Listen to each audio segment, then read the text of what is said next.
Are you currently feeling like, or have you ever felt like you just couldn't seem to understand your persistent mental health struggles, why you couldn't maintain or find a fulfilling and stable job, or why you couldn't, maintain or find relationships and enrich your life?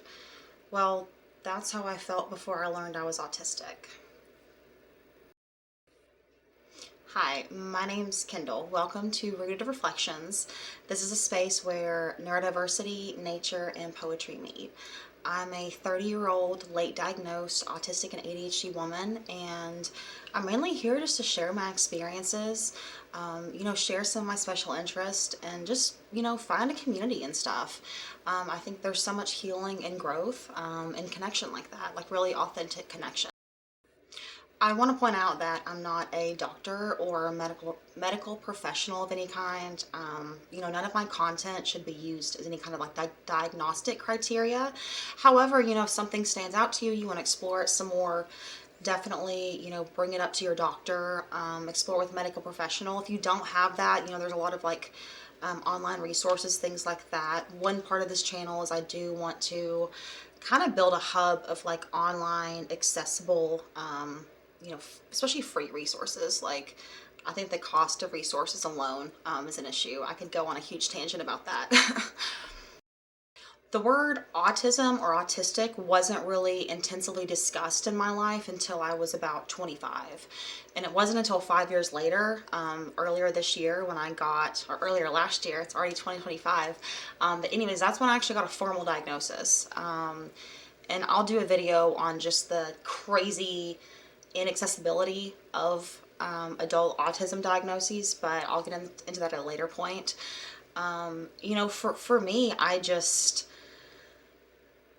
think I really kind of looked into autism more because despite being so disciplined and having such a hard, work ethic and having all these, gifts that people would call them, I just had like a failure to thrive. And I just really wanted to find solutions. I've always been a very solution oriented person. And I will say that, I think labels can be useful sometimes. Sometimes they can, hurt us more than they can help us. But I think it's all about the perspective you take when you look at it. For me, learning I was autistic and learning I was ADHD gave me a framework of how to find solutions that were actually helpful.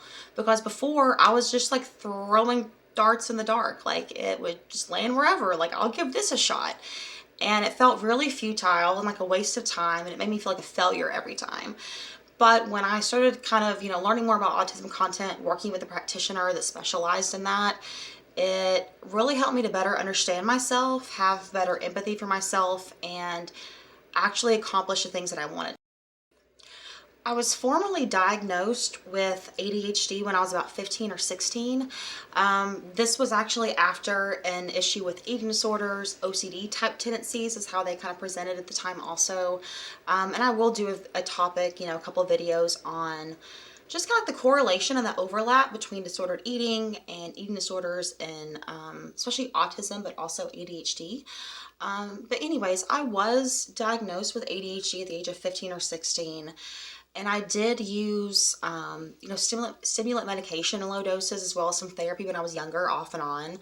But especially once I became an adult and went off to college, I was really struggling without the structure of home life and without the structure of school. Once I graduated, I just felt like I went from being this high performing, like honor student, excelled, graduated from college with honors, but it was the transition of, college to adulthood, that I needed some extra assistance with. And I was just really happy to finally be able to find some answers to the stuff that I was struggling with.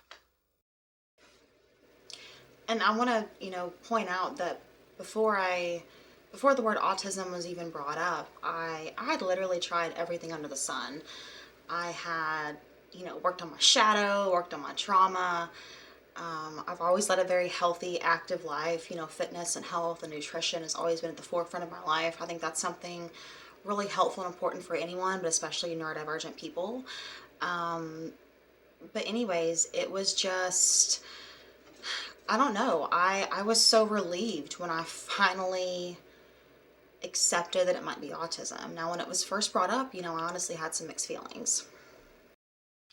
One thing that, I hope I can help others with is if I can go back in time, not that I have regrets, but I do reflect back in my early to mid 20s, even up until the last couple of years. It was really this last year before I gained enough answers to understand really a perpetual burnout cycle I was in, but it was leading to so much self-resentment and self-loathing, and I lost my confidence. I mean, I went from being a high performer, even a successful entrepreneur in my earlier to mid 20s, to experiencing periods of regression and burnout where I couldn't even care for myself. And I felt like I went through an identity crisis on top of just questioning my worth and my value. And we live in such a production oriented society that if you can't, show your worth or prove your worth through, it was just really during the last decade that I felt like I had, especially in grade school and high school and even college to some degree, I had like a script, right? Like I had an understanding of the role I was supposed to play in the academic system. But out in the real world, it was so much more complicated.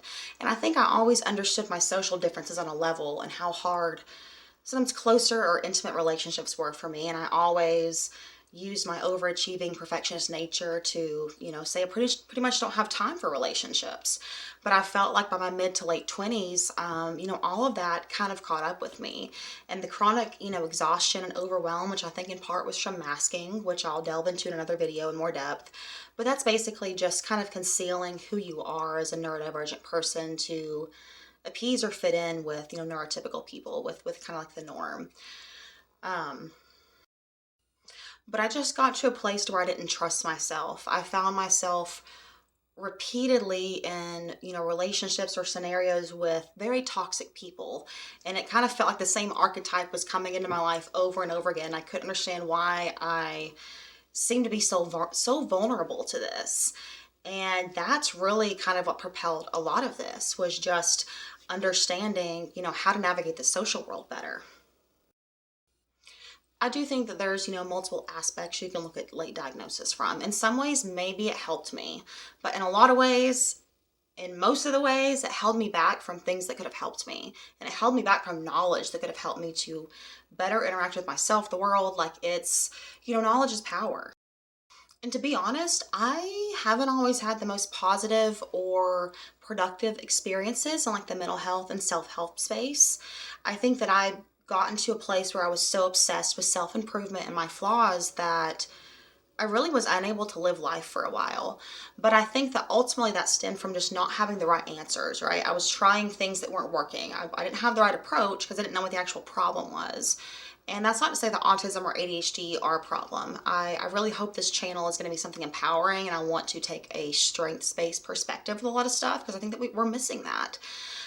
It can be hard to, execute and display our strengths and gifts in the current society that we have, but I do think that new pathways are opening, and it's a really exciting time, I think, in some aspects.